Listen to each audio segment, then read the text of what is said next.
Hi everyone, this is Keith, the cemetery detective, coming to you from Elsinore Cemetery here in Elsinore, Utah. Look at these mountains. Look at this landscape backdrop from this cemetery. I've been up in some of those mountains. There's Monroe Peak. I've been hiking up in the area for a while. I came to this part of Utah a few days ago to view the solar eclipse which happened. This was a different flavor of solar eclipse than I've seen in the past. This was an annular eclipse, meaning that the distance of the moon from the Earth was such that the disk of the moon was slightly smaller, or appeared slightly smaller, than the disk of the sun.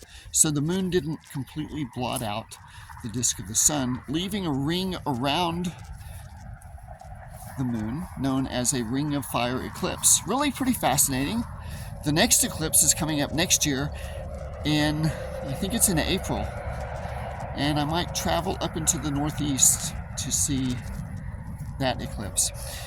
I've been visiting several of the cemeteries in this part of Utah, and if you've followed me for a while, you know how interested I am in hand symbology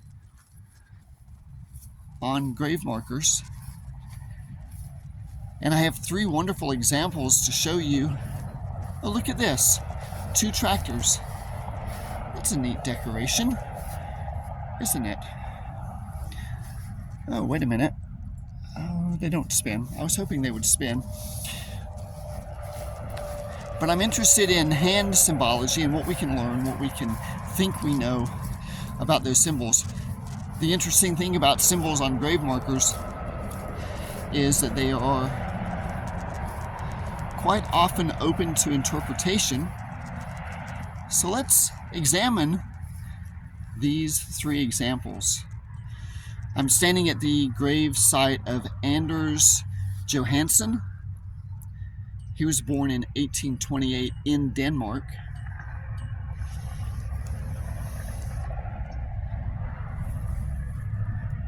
So let's look here.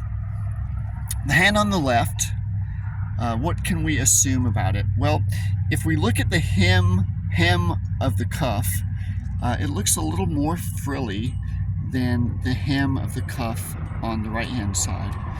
So, is it proper to assume that the hand on the left is feminine, the female hand, and the man's hand is grasping hers? Of particular note is the index finger outstretched on the man's hand. Alright, so if that assumption is correct based on the frilly nature of this hem, then let's look at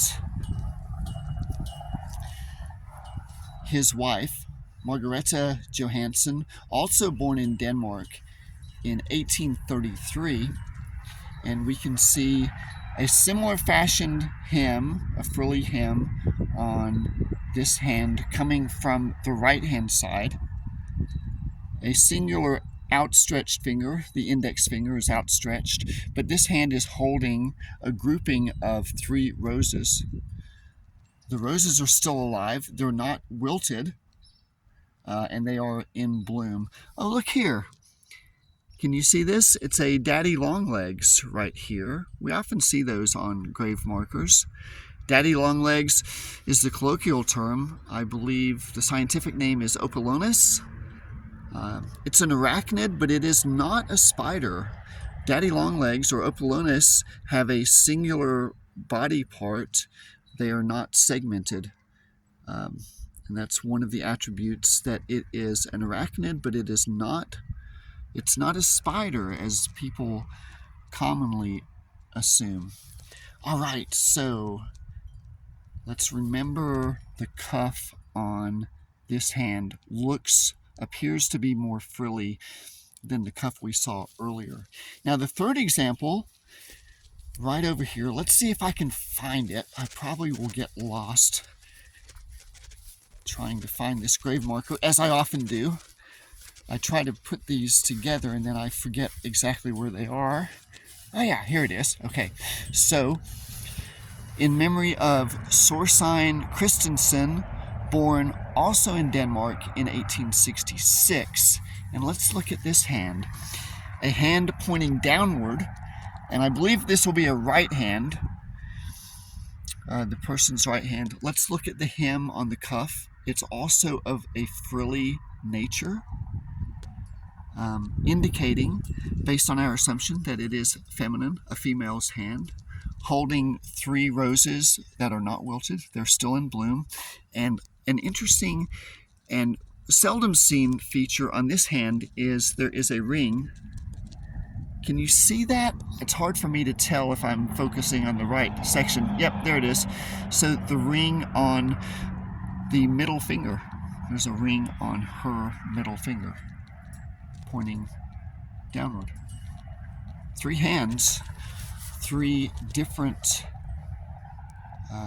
ways that hands are featured on these grave markers. What do you think of my assumptions? Did I get it right? Am I close? Or am I completely wrong? If you have other ideas, I would love for you to share them with me in the comments below. Let me know what you think of this. And if you happen to like my videos, I appreciate you watching, and I sure would like it if you would do the subscribe and the like thing, just maybe so I can get some more exposure on what I'm doing by exploring cemeteries. I appreciate you. I appreciate you watching my cemeteries. I love your comments, and I hope to see you again soon on a future video. Thanks. Bye-bye.